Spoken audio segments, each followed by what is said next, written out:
Alespo est l'une des plus anciennes foires expo de la région et la plus importante en termes de fréquentation après la foire de Montpellier. Pour cette 44e édition, ce sont pas moins de 350 exposants qui se sont installés sur le site du Parc Expo de Méjeanne-les-Alès jusqu'à lundi soir. 35 000 visiteurs sont attendus. Ils trouveront tous les produits et services concernant l'habitat, le jardin, la décoration, mais aussi la gastronomie. À gagner durant les 4 jours, des baptêmes d'hélicoptères. Alespo est ouvert de 10h à 20h avec un nocturne samedi jusqu'à 21h. L'entrée est fixée à 2 €.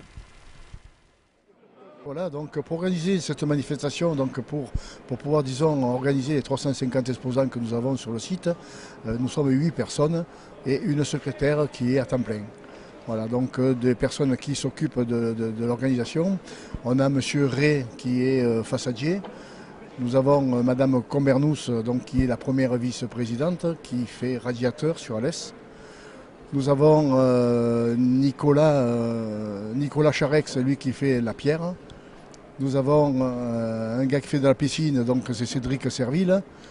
Et nous avons Julien Bruchet, lui, qui travaille dans une entreprise d'outillage. Bonjour. Alors, présentez-nous en 2 mots votre société et puis surtout le stand qu'on va pouvoir voir, qui est magnifique, quoi. Plein de couteaux, combien de références déjà ? Plus d'1 millier de références. 1000 références de couteaux. Alors, quel style de couteau on peut trouver chez vous ?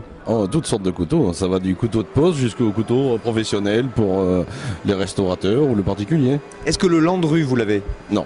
Ah, vous l'avez pas. Mais il va falloir... La mallette. Alors, plus de 1000 couteaux. Quels sont vos clients finalement ? Qu'est-ce qu'on peut dire pour donner envie aux gens de venir ? Pourquoi on va les acheter chez vous finalement ? On vient les acheter chez nous parce que déjà on propose énormément de couteaux qui sont artisanaux, des couteaux que je fabrique aussi moi-même. Ah oui, que vous fabriquez donc. On répare, on aiguise, il y a un suivi, il y a du service aussi derrière, donc c'est ce qui nous fait de notre clientèle. Direct à nouveau, donc au cœur même de l'événement de cette Alespo 2013, en compagnie d'Olivier Barbu. Et Olivier Barbu va se présenter, il va présenter évidemment le lieu d'exception qu'il représente. Bonjour Olivier. Bonjour. Alors c'est quoi exactement ?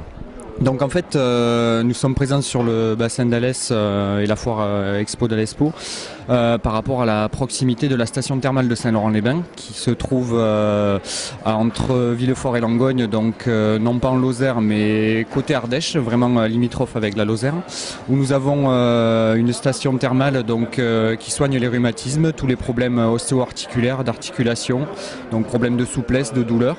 On a une eau thermale qui sort à une température de 53 degrés sur le village, sur un site d'exception avec une nature vraiment préservée et une destination vraiment charmante aussi pour les séjours bien-être. Allez les amis, on reste en Ardèche après les cures thermales. Eh bien on va savoir pourquoi on a besoin d'aller aux cures thermales puisqu'on va retrouver Père Max. Père Max, bonjour. Bonjour à tout le monde, bonjour. Et on ne pouvait pas ne pas venir vous voir parce que vous faites partie de ces figures emblématiques de tous les événements gastronomiques à travers la France et bien au-delà, mais aussi ici d'Alès. Ouais. Oui, Alès, ça doit faire peut-être la 14e ou 15e année qu'on est là. Donc nous, on a connu les baraques mères, donc voilà. Et bon, c'est vrai, c'est une organisation sympa. Les gens sont très sympathiques ici. On a de la clientèle, on s'est fait une clientèle avec les produits. Et on tient vraiment à venir chaque année, quoi. Bonjour. Bonjour. Alors si Valérie Damido, donc je le disais, qui a choisi Stone Coat pour son émission, Une semaine pour tout changer, et déco, c'est pas par hasard, c'est quoi le principe ? En fait, c'est un enduit à base de chaux que l'on va appliquer, teinter et sculpter façon pierre. Pour les choix de tout le monde, on peut adapter à toutes les régions, tous les goûts, intérieur, extérieur. C'est un réseau international et donc c'est une raison qui fait que nous avons été sélectionnés par Valérie Damido pour intervenir sur Une semaine pour tout changer.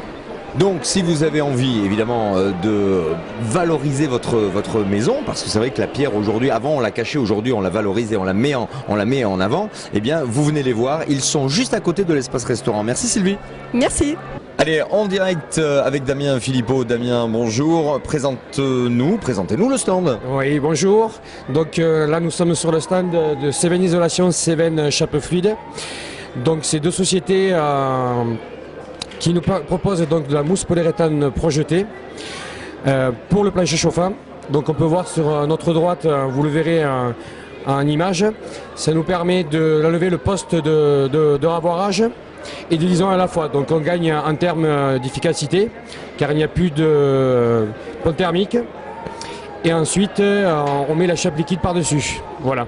Et alors également, ce qu'il faut savoir, c'est qu'on peut faire ça aussi pour les combles, parce que quand on voit la laine de verre qui est complètement détruite après tant d'années, vous arrivez derrière et alors c'est la solution miracle. Effectivement, donc en rénovation ça marche énormément, que lorsque vous avez votre dalle et votre laine de verre qui est tassée, on enlève, on projette directement la mousse sur la dalle et on peut y marcher dessus. Voilà.